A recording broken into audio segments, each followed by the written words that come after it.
perdón por la redundancia, que en principio no tienen mucha, digamos, conexión. Ese es el tema. Entonces, profundizando un poco en el mismo, hay que decir que los tributos ambientales se fundamentan en quien contamina paga. Ya lo hemos dicho, incido en ello. Es decir, la idea un poquito es proyectar la señal económica al contaminador.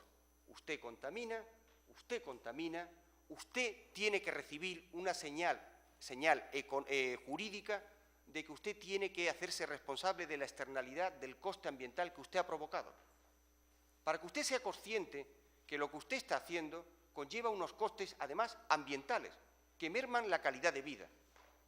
Y usted podrá hacer dos cosas: adoptar medidas para contaminar menos, o bien pagar. Y si usted paga, con lo que recaudamos, podemos adoptar medidas paliativas medioambientales, complementarias.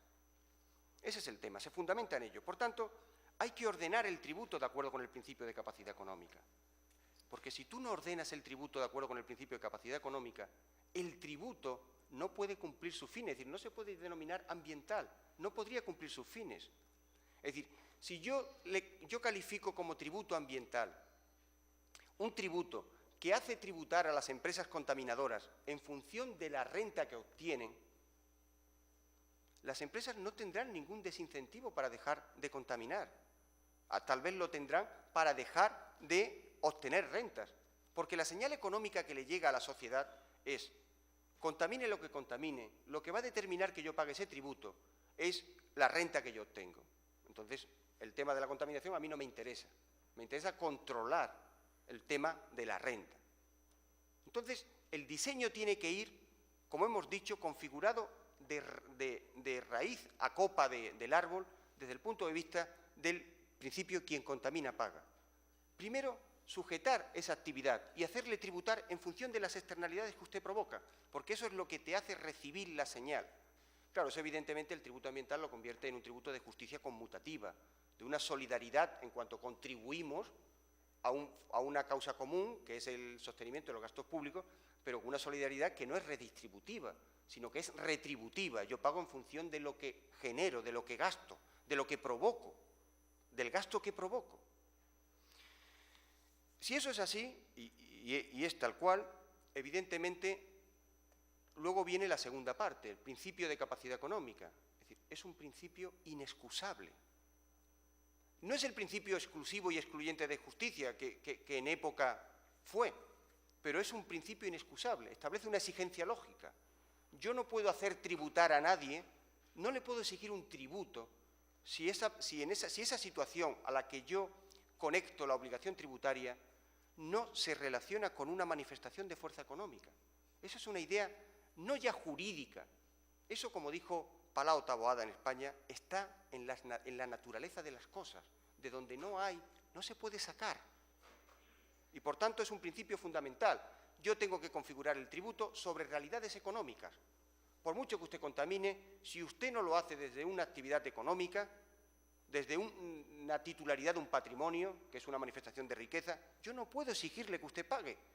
Le podré cortar las manos, podré meterlo en la cárcel, pero no le podré sacar porque no hay riqueza que gravar. Por tanto, es un principio que tiene que estar, es intrínseco al tributo. En la Constitución española incluso se saca de la idea de justicia. Se habla de contribuir de acuerdo con la capacidad mediante un sistema tributario justo. Claro, es tan básico que incluso se excluye en la definición de la idea de justicia, porque es básico. ¿El tributo qué es? El tributo es una detracción de riqueza de las economías privadas. El Estado mete la mano en tu bolsillo con arreglo a la ley y dice: de los 10 que tú ganas, 2 son míos. Entonces, para poder pagar 2 al Estado tienes que haber obtenido 10. Si tú no has obtenido nada, no puedes pagar, aunque tengas voluntad de hacerlo. Por tanto, es un principio fundamental, esencial. Yo creo que está muy bien definido con decir que es un principio que está en la naturaleza de las cosas. Y si eso es así, y el tributo ambiental se va a pagar en función de la contaminación, claro, ¿cómo integramos ahí el principio de capacidad económica? ¿Cómo lo integramos? Porque ya hemos dicho que es esencial. Entonces, hay dos teorías, las dos muy respetables. Una es la de, por decirlo de alguna manera, una es la de la integración, en virtud de la cual hay autores que dicen: la contaminación manifiesta riqueza, es decir, el que tú emitas gases contaminantes, implica que tú tienes una manifestación de riqueza. O otros que en esta misma línea dicen, hay un beneficio impropio en aquel que contamina porque se ahorra un coste con las externalidades y ese beneficio impropio es el que quiere gravar el tributo. En esa línea entiendo yo que va el Constitucional español cuando alude a la capacidad para afectar como manifestación de riqueza. Habla de una capacidad para afectar. Yo, modestamente, no voy por esa línea, porque entiendo que es acabar o mermar la configuración del principio de capacidad como garantía constitucional. Es decir, una de las bases del Estado de Derecho es que yo no voy a pagar si no tengo rentas. Y yo estoy tranquilo, es decir, los tributos, pues bueno, en fin, los pago a gusto, otras cosas porque tengo para comer bien, y los pago a gusto porque me gusta que la gente vaya a la escuela y que la gente pueda ser atendida, y que se hagan carretera y que exista orden público. A mí eso me apetece, que mi país exista, por tanto los pago a gusto. Pero entiendo que esa garantía constitucional, por el camino que ha cogido el Tribunal Constitucional, se pone en tela de juicio, porque no se conecta la capacidad para afectar objetivamente con una realidad económica, que es la base, una manifestación de riqueza. Pero bueno, esta es una tesis, hay otra con la que yo participo, que es la de la cohabitación, por decirlo un poquito de esa manera, que es que ambos principios tienen que estar presentes. ¿Y cómo lo hacen? Bueno, pues la realidad ambiental contaminante que tú sujetas a gravamen tiene que conectarse con manifestaciones de riqueza. Y esa conexión en la estructura del tributo se puede producir bien en el hecho imponible. Por ejemplo, cuando tú dices, se sujeta a gravamen el consumo contaminante, el consumo de agua, en tanto que el consumo de agua genera aguas residuales.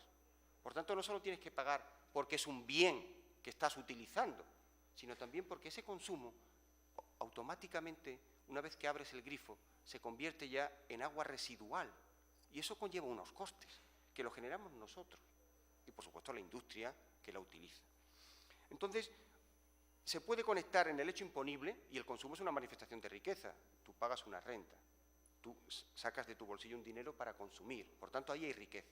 O bien, la conexión se puede producir en otros elementos del tributo. Por ejemplo, en el sujeto pasivo. Hay un tributo, que es el impuesto sobre contaminación atmosférica de Galicia, que sujeta a gravamen las emisiones de dióxido de azufre y de nitrógeno, sobre todo de las térmicas, la producción de energía eléctrica a través de la quema de carbón, eso es muy contaminante. Entonces, este impuesto grava esas emisiones. Para mí, esa emisión como tal no es una manifestación de riqueza. Pero claro, no grava la emisión como tal, grava la emisión de la industria, de ese centro industrial, y ahí en el sujeto está el elemento constitutivo de la manifestación de fuerza económica. Por tanto, para mí es fundamental que eso sea así y convivan y cohabiten esos tributos. Y eso, modestamente, creo que es lo que pretende igualmente la Ley Marco Ambiental, la Ley Marco de Tributación Ambiental. En su artículo 4, por no aburriros con excesiva lecturas, el artículo 4 dice: la Ley Marco de Tributación Ambiental se inspira en los principios de quien contamina paga, ambiental, capacidad económica e igualdad tributaria. Es decir, están los dos principios básicos del tributo ambiental, porque no puede ser de otra manera. El legislador tiene que ser consciente que esos principios tienen que estar. Uno, porque es fundamental para ser operativo como tributo ambiental, y otro, porque es una idea de justicia básica que está, y reitero por tercera vez, en la naturaleza de las cosas. El segundo gran problema que se plantea es el problema de articulación técnica. Y ese problema de articulación técnica suscita diversos problemas, es decir, de construcción propiamente del tributo. El tributo ambiental es de construcción compleja y entonces plantea múltiples problemas de técnica jurídica que son extraordinariamente complejos. Por ejemplo, en relación con el hecho imponible, claro, el hecho imponible decíamos que se configura de acuerdo con el principio quien contamina paga. Y ya hemos dicho que esa configuración es esencial para que el tributo cumpla sus fines. Es decir, es necesario sujetar a gravamen la actividad contaminante. Porque nosotros queremos, de la realidad existente, el hecho imponible lo que hace es acotar jurídicamente una determinada realidad. Aquí una actividad contaminante. Y el objetivo es claro, porque es la actividad que va a recibir la señal. Entonces, tiene que ser definida con arreglo al principio de capacidad económica. Y entonces se vuelve a suscitar el problema. Emisiones de dióxido de azufre. Oye, ¿y dónde está la capacidad económica ahí? ¿Dónde está la capacidad económica? Y se vuelve a lo mismo. Es importante solucionarla en el sentido de que está en la estructura del tributo, en lo que es el presupuesto, de hecho, en sentido amplio, lo que determina el nacimiento de la obligación tributaria, que no es, que técnicamente es el hecho imponible, pero que es algo más, porque el hecho imponible acaba definiéndose por conexión a otros elementos, sujeto pasivo, presupuesto de hecho, base imponible, y eso es importante tenerlo en cuenta. En este sentido, el artículo 8 define la construcción jurídica donde se trata de resolver los problemas que se plantean en el hecho imponible. Así, el artículo 8 del proyecto de ley marco de tributación ambiental nos dice que los tributos ambientales sujetarán a gravamen aquellas realidades contrarias al medio, señaladamente los consumos, infraestructuras, emisiones o vertidos contaminantes conectadas con manifestaciones de fuerza económica. Está reflejado aquí. La actividad contaminante debe conectarse con manifestaciones de riqueza, porque lo exige el tributo, porque podemos, si queremos, arbitrar otras medidas, por ejemplo, administrativas. Pero si arbitramos un tributo, que es una medida tributaria, el principio de capacidad tiene que estar presente. Y por eso la norma, creo yo que acertadamente, alude a que se debe conectar con manifestaciones de fuerza económica, que revelen la aptitud a la que se refería el congresista. Es decir, la aptitud con P del sujeto para contribuir al sostenimiento de los gastos públicos y que suponga una utilización debida o indebida del medio. Igualmente, además, en relación con el hecho imponible hay un aspecto curioso que alude a las limitaciones de los tributos ambientales. Nosotros sabemos, por la proyección del principio de quien contamina paga, me refiero al aspecto espacial del elemento objetivo del hecho imponible, al aspecto espacial. Sabemos que, bueno, pues si el tributo se configura de acuerdo con el principio quien contamina paga, pues enseguida proyectamos en nuestra mente la idea de si contaminas tienes que pagar. Pero claro, el tributo o el poder tributario tiene determinadas limitaciones. Y una de ellas es el ámbito territorial. Es decir, toda la contaminación que se produce efectivamente en Perú, por ejemplo, por emisiones a la atmósfera, si hubiera una tributación ambiental, ¿tributarían al sostenimiento de los gastos públicos? Pues parte de ella no. Y parte de ella no, porque si tenemos en la frontera con otro país una industria contaminante que por la dirección del viento contaminase parte de Perú, nosotros no podríamos gravar a esas entidades radicadas en un país distinto. Y es que el principio quien contamina paga, proyectado en el marco de un tributo, tiene sus limitaciones, porque el poder tributario peruano termina donde termina sus fronteras. Exige una determinada conexión, bien por las personas, bien por el territorio. Y en este caso es la radicación o el territorio. En relación con el sujeto activo, a veces lo normal es que el sujeto activo, es decir, el sujeto activo es el ente público que es el que va a aplicar el tributo, el que va a exigirnos que lo paguemos. El sujeto activo puede ser una administración. Y aquí, en la normativa, en el artículo 7.4, se contempla, en el proyecto de ley marco ambiental, se contempla que sea la administración peruana la que en su caso, porque vuelvo a reiterar, este proyecto de ley no establece ningún tributo ambiental, establece la arquitectura jurídica del tributo ambiental. Y aquí contempla que sea la administración tributaria peruana la que aplique el tributo, aunque suele ser bastante generalizado que la actividad de sujeto activo la desarrolle, por lo menos en España, una entidad pública, una entidad de derecho público específica. ¿Y por qué esta característica? Por una sencilla razón. Porque el tributo ambiental generalmente opera en sectores muy específicos. Por ejemplo, el saneamiento, los residuos. Y en ese marco, el legislador, yo entiendo que con buen criterio, opera de un modo eficaz y encomienda a una entidad de derecho público que desarrolle la actividad financiera. Es decir, oiga, yo voy a establecerle un tributo que va a permitir la financiación y usted, además de recaudar ese tributo en el sector del saneamiento, usted se va a encargar de construir con ese dinero las infraestructuras de saneamiento, de reutilización del agua. Es decir, usted va a desarrollar la actividad financiera completa. Va a estar atribuida a estas entidades de derecho público. Pero ya digo que no hay ningún tipo de problema, y también ocurre en España, que la Administración tributaria sea la que ocupe el papel de sujeto activo. El contribuyente, ¿quién tiene que ser el contribuyente? Evidentemente el contribuyente es el que tiene que pagar el tributo. ¿Quién tiene que pagar el tributo? Yo creo que ya todo el mundo sabe quién tiene que pagarlo. El contaminador, el provocador del gasto público. Pero a la par es el titular de la actividad económica, que por supuesto contamina. Es decir, podemos ser nosotros, porque nosotros somos el que consumimos el agua.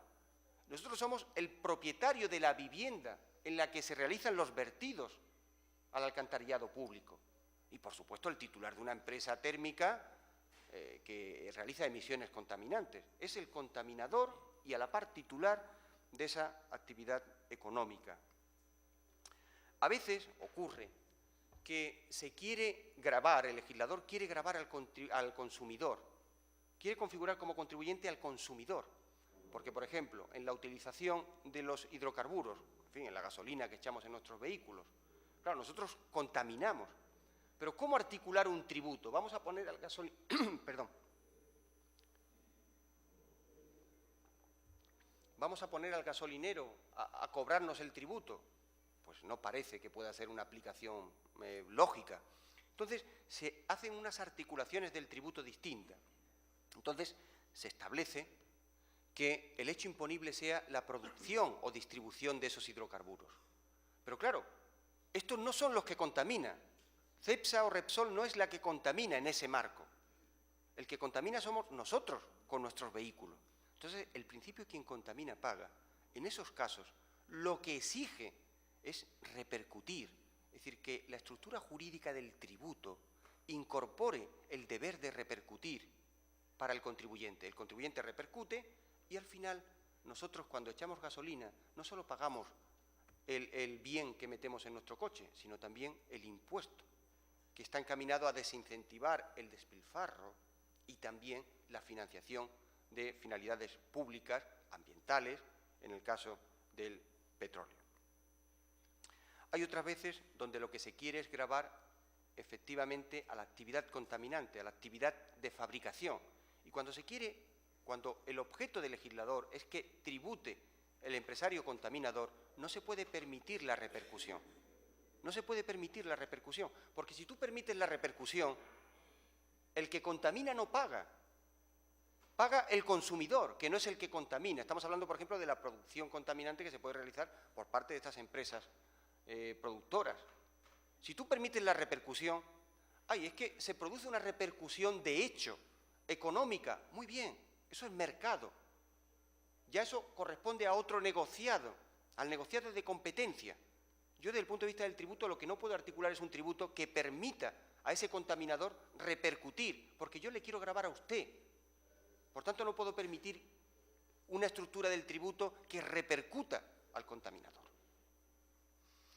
Se puede decir también aquí, oiga, disculpe, pero es que la producción viene determinada por el consumo.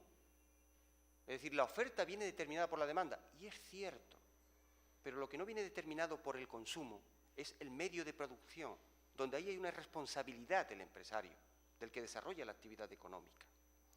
En este sentido, en los artículos 8.2 y 10 se regula, creo que con acierto, el problema del contribuyente y los temas que hemos aludido. El artículo 8.2 dice, por ejemplo, también podrán configurarse como hecho imponible otras situaciones distintas siempre que mediante la técnica de la repercusión se acabe incidiendo sobre aquellas. Y en el artículo 10 se dice, tendrán la condición de contribuyente en los tributos ambientales los contaminadores que sean titulares de la manifestación de fuerza económica desde la que se contamina. Conexión, principio de capacidad y principio quien contamina paga. También es necesario aludir someramente, y voy ya enfilando para el aterrizaje, a las exenciones. Exenciones que, por ejemplo, en el marco de los tributos tradicionales son muy comunes. Son exenciones encaminadas a incentivar comportamientos. En la Ley de Sociedades Española se contempla que si tú inviertes en la adquisición de bienes de equipo para mejorar la relación de tu sociedad con el medio, cumpliendo la normativa administrativa, el 10% de tu inversión lo puedes deducir, es decir, lo asumimos la sociedad, porque si él no paga en función de su capacidad, si esta sociedad no paga en función de su capacidad, sino que paga un 10% menos de lo que ha adquirido, eso lo asume la sociedad, pero lo asume gustosamente el legislador, porque de esa manera está orientando el comportamiento de esta empresa a la preservación del medio, y eso es muy loable.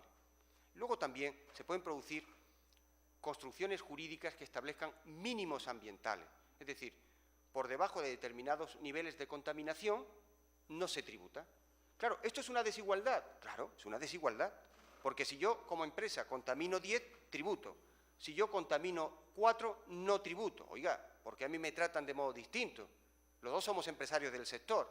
Pues evidentemente por una sencilla razón, porque esa desigualdad de trato tiene una justificación objetiva y razonable, que es realizar un mandato ambiental, la protección del medio. Y para incentivar esa protección del medio, se establecen esas desigualdades, de modo tal que yo esté incentivado a decir, bueno, pues me es también rentable adquirir un filtro para evitar las emisiones contaminantes y incurrir, muchísimas gracias, en eso. Bueno, en relación con los elementos de cuantificación es lo mismo, es la proyección, es hacer realidad que tú vas a tributar en función de lo que tú contaminas, porque de esa manera la señal llega y de otra manera no podríamos hablar de tributo, ambiental. En definitiva, son múltiples los problemas de técnica jurídica que se plantean en relación con la tributación ambiental.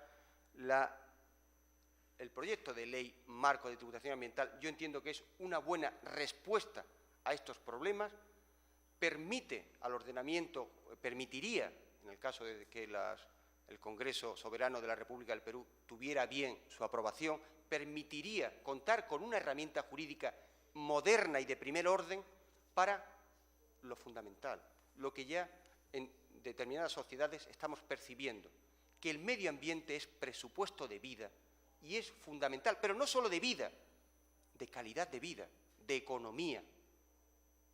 Porque hoy, por ejemplo, sin agua no hay industria. Si queremos ver solo el interés económico, dejémoslo ahí. Si no queremos llegar al interés vital, como es el medio como presupuesto de vida, desde luego, desde el punto de vista